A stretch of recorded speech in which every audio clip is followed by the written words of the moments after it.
Hello class 9। चलिए अब हम लोग इस what is democracy and Y democracy इसका लास्ट पार्ट पढ़ते हैं और देखते हैं कि ब्रॉडर मीनिंग डेमोक्रेसी की क्या हो सकती है।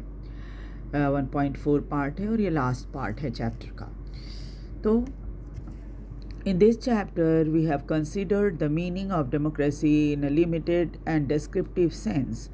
इस चैप्टर में हमने डेमोक्रेसी की डेफिनीशन समझने की कोशिश की, लेकिन वो लिमिटेड और थोड़ा सा डिस्क्रिप्टिव था, यानी आपको एक्सप्लेन करके समझाया गया था कि डेमोक्रेसी क्या होती है।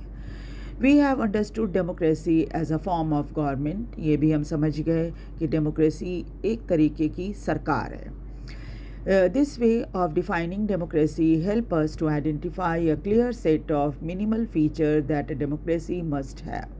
और इस तरह से डिफ़ाइन करने से डेमोक्रेसी को आपको ये बात समझ में आ गई कि कम से कम क्या कौन कौन से फीचर होने चाहिए जिससे हम किसी भी गवर्नमेंट को डेमोक्रेटिक गवर्नमेंट कहेंगे। The most common form that democracy takes in our time is that of representative democracy।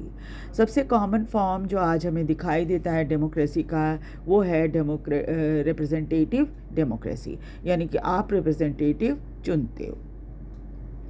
You must have already read about this in the previous classes। 9th में भी आपने पढ़ा होगा इसके बारे में। In the countries we call democracy, जिन देशों को हम डेमोक्रेटिक कहते हैं, all the people do not rule, सब लोग तो रूल नहीं करते।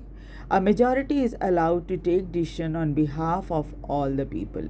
एक मेजॉरिटी को क्या किया जाता है, फैसला लेने के लिए, जनता के बिहाफ में फैसला लेने के लिए अलाउ किया जाता है। Even the majority does not rule directly, majority भी डायरेक्ट रूल नहीं करते। The majority of the people rule through the elected representative. ज़्यादातर लोग जो है मेजॉरिटी भी क्या करती है, रिप्रेजेंटेटिव डेमोक्रेसी की मदद से काम करती है, यानी वो अपने रिप्रेजेंटेटिव्स को इलेक्ट करती है। दिस बिकम नेसेसरी बिकॉज, ऐसा इसलिए ज़रूरी है, modern democracy involves such a large number of people that it is physically impossible for them to sit together and take a collective decision। अब क्या है, मॉडर्न डेमोक्रेसी जो है इसमें संख्या लोगों की इतनी ज़्यादा हो गई है कि सबको फिज़िकली सामने में बिठाकर उनसे बात विचार करना संभव नहीं है। इवन इफ दे कुड, अगर ऐसा संभव है भी, the citizen does not have the time, लोगों के पास इतना वक्त नहीं होता। द डिज़ायर और द स्किल, न ही उनमें इच्छा होती है, न ही कोई स्किल होता है उनमें, to take part in all the decision, ताकि वह सभी डिसीजन में फ़ैसला ले सके। This gives a clear but minimal understanding of democracy. इससे क्या होता है, हमें एक मिनिमम अंडरस्टैंडिंग डेमोक्रेसी की पता चल जाती है। This clarity help us distinguish democracies from non democracies. इस तरह से हम डेमोक्रेसी और नॉन डेमोक्रेसी में फ़र्क पता लगा सकते हैं। But it does not allow us to distinguish between democracy and good democracy. लेकिन ये आपको फ़र्क नहीं पता चल पाएगा कि डेमोक्रेसी और गुड डेमोक्रेसी यानी अच्छी डेमोक्रेसी में क्या फ़र्क होता है। It does not allow us to see the operation of the democracy beyond government। और हम देख नहीं पाते कि सरकार के आगे और क्या संभव है या हो सकता है। For this we need to turn to broader meaning of democracy। इसके लिए हमें क्या करना पड़ेगा, थोड़ा और ज़्यादा मीनिंग समझने की कोशिश करनी पड़ेगी। Sometimes we use democracy for the organization just other than the government। आप इस चीज़ को एक दूसरी ऑर्गेनाइजेशन की मदद से समझ सकते हो, किसी दूसरी ऑर्गेनाइजेशन की मदद लो डेमोक्रेसी को समझने में।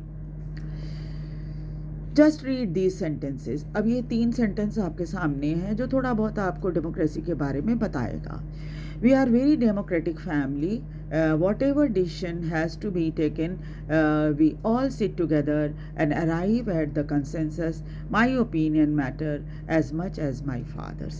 अब इसमें देखिए, पहला क्या है कि भाई हमारा परिवार बड़ा डेमोक्रेटिक है, क्योंकि हमारे जितने सदस्य परिवार में हैं सबका फैसला माने रखता है, हम सब साथ बैठते हैं, फैसला लेते हैं। मेरे ओपिनियन की भी उतनी ही इम्पोर्टेंस होती है जितने मेरे पिता की होती है। एक तो ये हुआ। तो भैया मेरा घर बहुत डेमोक्रेटिक है। I don't like teachers who are not allowed to allow a student to speak or ask question in the class. I would like to have teachers with democratic temperament. अब देखिए डेमोक्रेटिक वर्ड की अलग meaning क्या है। मुझे ऐसे teacher पसंद नहीं जो कि क्लास में बच्चों को बोलने नहीं देते या प्रश्न नहीं पूछने देते। और मैं चाहूँगा कि ऐसे टीचर हों जिनका टेम्परामेंट थोड़ा डेमोक्रेटिक हो, यानी कि उन्हें बच्चों को भी प्रश्न पूछने का मौका देना चाहिए। वन लीडर, अब उसका थर्ड देखिए क्या है। One leader and his family members decide everything in this party. How can they talk of democracy. अब देखिए एक लीडर और उसका परिवार जो है पूरी सब कुछ पार्टी के बारे में फैसला ले लेता है, वैसे में हम कैसे कह सकते हैं कि वो एक डेमोक्रेटिक है, या वो डेमोक्रेसी की बात कैसे कर सकते हैं जब एक ही पार्टी एक ही परिवार मिलकर सारे फैसले ले लेते हैं। These ways of using the word democracy go back to the basic sense of the method of taking decision. ये तीनों जो तरीके आपको दिए गए हैं इसमें डेमोक्रेसी शब्द का इस्तेमाल किया गया है, और ये डेमोक्रेसी का एक बेसिक सेंस आपको बताता है कैसे कोई फैसला हम लेते हैं, कौन से फैसले को आप डेमोक्रेटिक कहेंगे। A democratic decision involve consultation with democratic decision में क्या होता है, सबसे बात विचार किया जाता है, and consent of all those who are affected by the decision, और फिर ये भी देखा जाता है कि भाई कौन लोग इस फैसले से प्रभावित होंगे, तो उनका भी ध्यान रखा जाता है। Those who are not powerful have the same say in taking the decision as those who are powerful. Those who are not powerful, जो लोग पावरफुल नहीं हैं, हो सकता है उनका वो मत न हो जो कि पावरफुल हैं। मतलब जो पावरफुल हैं उनका मत अलग हो सकता है, और जो ज़्यादा जिनका कंसेंट, जो आप ये कहिए कि पावरफुल नहीं है, क्या उनका कंसेंट माने नहीं रखता क्या। This can apply to the government और अ फैमिली और एनी अदर ऑर्गेनाइजेशन। इसी को हम सब जगह अप्लाई कर सकते हैं, परिवार में भी। क्या जो छोटे हैं या जिनकी उम्र कम है, क्या उनका फैसला माने नहीं रखता कि बुजुर्गों की तुलना में। Thus, democracy is also a principle that can be applied to any sphere of life. इसलिए डेमोक्रेसी शब्द का इस्तेमाल सिर्फ सरकार के लिए ही नहीं, किसी भी स्फेयर में, जीवन के किसी भी भाग में आप इसे अप्लाई कर सकते हो। ये नहीं कि डेमोक्रेसी जो है सिर्फ पॉलिटिक्स से ही रिलेटेड है। Sometimes we use the word democracy not to describe any existing government, but to set up an ideal standard that all democracies must aim to become. कई बार क्या होता है, इस शब्द का इस्तेमाल हम कोई सरकार के संबंध में नहीं करते, बल्कि एक आइडियल स्टैंडर्ड को समझाने के लिए करते हैं। जैसे देखिए, true democracy will come to this country only when no one goes unhappy, no one goes hungry to bed. सच्ची डेमोक्रेसी देश में तभी आ पाएगी जब कोई भी भूखा न सोए। In a democracy, every citizen must be able to play equal role in decision making. For you don't need just an equal right to vote. Every citizen need to have equal information, basic education, equal resources and a lot of commitment. अब देखिए, democracy में ऐसा नहीं होता कि हर नागरिक को बराबर रोल प्ले करने के लिए मिले डिसीजन मेकिंग में। इसके साथ ही साथ कोई ऐसा ज़रूरी भी नहीं है कि इक्वल राइट टू वोट मिल गया है तो सब कुछ आपको मिल गया है। हर नागरिक को बराबर इंफॉर्मेशन मिलना चाहिए, बेसिक एजुकेशन मिलना चाहिए, रिसोर्सेज का इक्वल डिस्ट्रीब्यूशन में उनको भी हिस्सा मिलना चाहिए, और उनकी अपनी कमिटमेंट भी होनी चाहिए। तभी जाके सही माने में हर नागरिक जो है वो अपना इक्वल रोल प्ले कर सकेगा। बराबर, सब में बराबरी होनी चाहिए, किसी एक चीज़ में नहीं, सिर्फ वोट डालने में ही नहीं होनी चाहिए, बाकी सभी चीज़ों में भी होनी चाहिए। If we take these ideals seriously, then no country in the world is a democracy.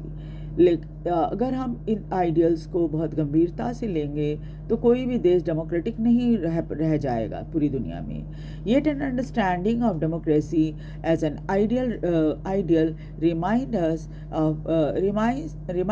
of why we value democracy. लेकिन डेमोक्रेसी को समझने के दौरान जो उसके आदर्श हैं वो हमें ये याद दिलाते हैं कि क्यों हम डेमोक्रेसी को इतना वैल्यू देते हैं. इट इनेबल अस टू जज एंड एग्जिस्ट इन डेमोक्रेसी. एक तो वो हमें इस बात के लिए ये समझाता है कि जो डेमोक्रेसी हमारे पास है या जो चल रही है वो कैसी है. आइडेंटिफाई इट्स वीकनेसेस, और उसकी कमज़ोरियों को जानने में भी मदद करते हैं. It help us to distinguish between the minimal democracy and good democracy. कम से कम डेमोक्रेसी कैसी होनी चाहिए और एक अच्छी डेमोक्रेसी क्या होती है, इन दोनों के बीच में वो फ़र्क भी बताता है. In this book, we do not deal much with this expanded notion of democracy. इस बुक में हम बहुत ज़्यादा डिटेल में तो नहीं जानेंगे. Our focus here is with some core institutional feature of democracy as a form of government. सिर्फ हम ये देखेंगे उसके institutional features क्या होते हैं democratic form of government के. Next year you will read more about democracy, democratic society and way of evaluating our democracy. जब आप 10th क्लास में आएंगे तो आप ज़्यादा डिटेल में इसके बारे में पढ़ेंगे. At this stage we just need to note that democracy can apply to many sphere of life and that democracy can take many form. इसमें क्या है, डेमोक्रेसी का इस्तेमाल कई जगहों पे हो सकता है और साथ ही साथ क्या है, डेमोक्रेसी की अलग अलग फॉर्म भी हो सकती है. There can be various way of taking decision in democratic manner. Democratic manner में या तरीके से फैसला कई रूप में लिया जा सकता है. As long as basic principle of consultation on an ideal basis is accepted, तब तक जब तक आप जो कंसल्टेशन जो है सिद्धांत इसका डेमोक्रेसी का, उसका पालन आप बराबर तरीके से कर रहे हो तो. The most common form of democracy in today's world is rule through people's elected representative. आज सबसे कॉमन फॉर्म जो है इलेक्टेड रिप्रेजेंटेटिव का वो क्या है, वो है जनता अपने जो नेता होते हैं उनको चुनती है. We shall read more about this in chapter 3. Chapter 3 में भी आपको इसके बारे में थोड़ा पढ़ना है. But if the community is small, लेकिन community अगर छोटी है, there can be other ways of taking democratic decision. उसके और भी कई तरीके हो सकते हैं democratic फैसले लेने में. All the people can sit together, लोग एक साथ बैठ सकते हैं, take decision directly और सीधे सीधे फैसला ले सकते हैं. This is how ग्राम सभा should work in village. गांव में ग्राम सभा ऐसे ही काम करता है. Can you think of some other democratic way of decision making? क्या आपको लगता है और भी कोई तरीका हो सकता है decision making का? This also means that no country is a perfect democracy. इसका मतलब ये भी है कि कोई देश perfect democratic नहीं कहला सकता. The feature of democracy that we discussed in this chapter provide only the minimum condition of the democracy. जो कुछ भी हमने इस चैप्टर में पढ़ा वो हमें कम से कम मिनिमम कंडीशन डेमोक्रेसी की क्या होनी चाहिए वो बताता है. That does not make an ideal democracy. इससे आइडियल डेमोक्रेसी नहीं बनता. बस हाँ, डेमोक्रेटिक की आप कम से कम मिनिमम फीचर जो है उसको आप फॉलो कर रहे हैं. Every democracy has to try to realize that the ideal of democratic decision making. Her democracy को इस चीज़ को जो आदर्श है डेमोक्रेटिक डिसीजन का उसको फॉलो करना चाहिए. This cannot be achieved once and for all. ये हमेशा के लिए अचीव नहीं किया जा सकता. This require a constant effort to save and strengthen democratic form of decision making. इसमें क्या करना पड़ता है, आपको लगातार प्रयास करते रहना पड़ता है कि आप डेमोक्रेसी को और मजबूत बनाएं, डिसीजन मेकिंग को और मजबूत बनाएं. What we do as a decision can make difference in making our country more or less democratic. इसमें जनता का भी महत्वपूर्ण योगदान होता है, नागरिक जो होते हैं वो. This is the strength that the weaknesses of democracy The fate of the country depends not just on what the rulers do, but mainly on what we as citizen do. ये इस बात के ऊपर भी निर्भर करता है कि रूलर क्या करते हैं, वो तो है ही, लेकिन साथ ही साथ आप क्या फैसला लेते हैं, इसके ऊपर भी बहुत कुछ निर्भर करता है. This is what distinguish democratic from other government. यही फ़र्क है डेमोक्रेसी में और अदर फॉर्म ऑफ गवर्नमेंट में. Other form of government like monarchy, dictatorship और one party rule do not require all citizen to take part in politics. इन सब में, चाहे वो मोनार्की हो, डिक्टेटरशिप हो, वन पार्टी सिस्टम हो, किसी में भी जनता से ज़्यादा कुछ पूछताछ करने की ज़रूरत नहीं समझी जाती.